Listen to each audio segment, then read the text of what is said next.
My first ever 24-hour endurance race was complete utter chaos.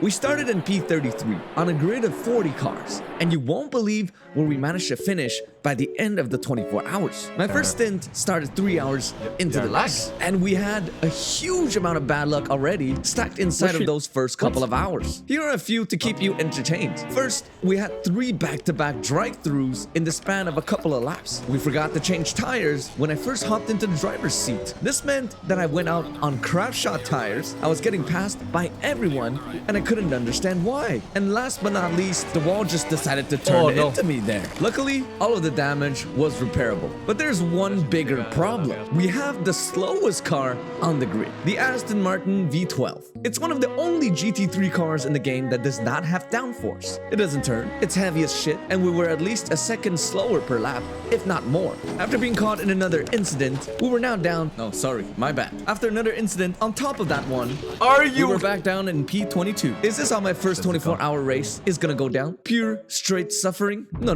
This is when the sim racing gods have decided to smile upon us. Rain. As the conditions worsened, other people struggled more and more, but we only got faster and faster. The little Aston was a beast, and the colder it got, the faster our engine ran, the better top speed we got. It was a complete game changer, but most importantly, it was hammer time. I have 3 hours to make up as many positions as I can. 3 hours until the next driver swap. On lap 289, I came out of the box in P19, ready to rumble, and it was like clockwork. 11 laps later, I already caught up to P18, and just on that lap alone, I was 5 seconds faster. Just 3 laps later, I overtook P17 in the pits and P16 on track, and I kept making good progress. In the span of about 50 laps, I counted about 5 cars that I managed to overtake in the box. I was without a doubt the fastest man on track. I was even lapping faster than P1 at some point, though I did have some problems when unlapping myself from P4. I had to battle him, and that cost me time. But he was going overly defensive in a lot of these corners. It don't matter, because at one point, I managed to outbrake him and kept pushing on. After overtaking P11 in the pits, I'm closing up on P10 now. And would you look at that? He's been involved in an incident with one of the leaders of the race. This is perfect for us. However, catching is one thing, overtaking is another. And all of these cars are going to put up a hell of a fight, because this is for a position. Even though it's a charity race, we're still gonna race just as hard. And he's making a lot of mistakes. I think the pressure is getting to him. And by the end of the lap, I had him in the bag. He outbreaks himself, and I don't need another invitation. And like that, we move up to P10. However, it's been 12 hours since the start of the race, and it was time to come in for a brake change. This felt exactly like that scene in Ford versus Ferrari. And to be honest, I think I'm falling in love with endurance racing. With new tires and new brakes, I was absolutely rapid. And the track is just as busy and as crazy as I remembered it. Just 19 laps later, I could already see P10 again in the distance. The gap is 20 seconds. Time to pass him again. And just 3 laps later, I'm already on his gearbox once again. And again, I don't need to do much. I just need to keep it clean, wait for them to make a mistake, and capitalize on it. Look at this traction and straight line speed difference. And just 5 laps later, I'm on the back of P9. And it only took a couple of corners to dispatch him as well. By the end of the stint through the long night, we sat proudly in P9. Remember that we started in P33. What a mega drive that was. With that, I was ready to go in for the long nap, or at least until I was needed again, of course. After a short nap, I came back to my teammates being in P8. Not bad at all. But with only a couple of hours left, the track is now bone dry. The hot morning sun made sure the track was completely free of moisture. We were once again a damn tractor. I was still putting in good laps and catching P7, but it was at a very slow pace now. Much slower than in the wet. At this point, unless it rains, we were not going to catch up to anybody else. What the fuck? Unless it rains. Because life can be funny sometimes. The sim racing gods have decided to smile upon us once again. Hey, il y a plus de nuages. Oh, please, please, please. More rain, rain. Rain in 30 minutes, let's go! Woo! Oh yeah, baby. The rain gods have heard our call. and gave us more rain. Oh, la pluie. And right before that, I managed to overtake P7 C'est in the Domingo, il est dry. pas- c'est pas Pretty impressive feat.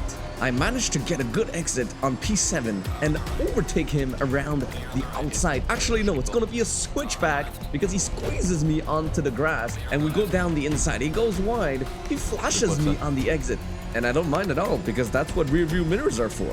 As soon as rain hit the track, everybody just lost their mind. I think a lot of people were not expecting rain this late into the race. And this is perfect for us because the speed demon is back. It was time to cook.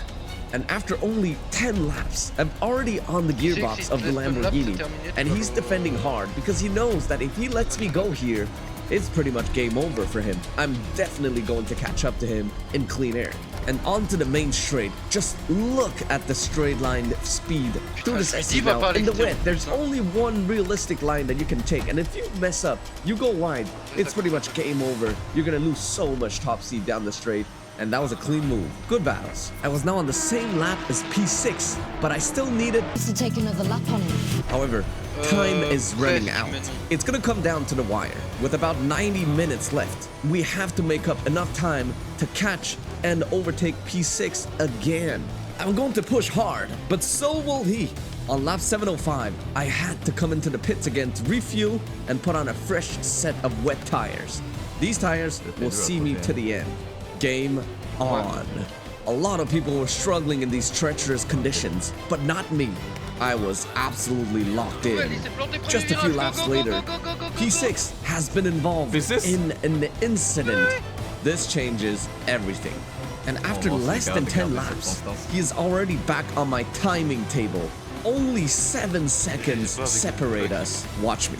First, I need to dispatch these back markers as fast as I can, going for a very brutal send down the inside into turn 1. I have no time to waste. Up next, it was P29, and you can just see how late I can get on the brakes compared to him. I gained so much through the braking zone, the absolute confidence in the car. And all the while, I was making good progress on P6. Only 2.6 seconds separate us. On that lap alone, I gained 2 full seconds. After dispatching P27, it was time to do it again. At the end of the same lap, look how close I am. The exit out of this corner is going to be absolutely crucial here. Getting into his slipstream. We're closing, but we're not closing fast enough. So I fake a move down the inside, a little dummy, and he goes wide, and he's off track. That curb in the wet is absolutely brutal. You do not want to be there because you will have zero traction out of that corner. Boom! And just like that, we move Told up you. to Let's go. P6. What a drive this was. Even though I would have liked to keep chasing the top 5, there was not enough time left to the race. Maybe next time I'll do a 48-hour endurance race instead. All in all, I'm grateful my good friend Julien showed me this side of sim racing, and we raised $300 for a very good cause while we were at it. This is definitely something I would do again. Thank you for watching. If you don't want to miss any content regarding my sim racing journey, make sure you subscribe and turn on the notifications for my channel. This is Formula Kai signing off, and I'll see you very soon. Bye-bye.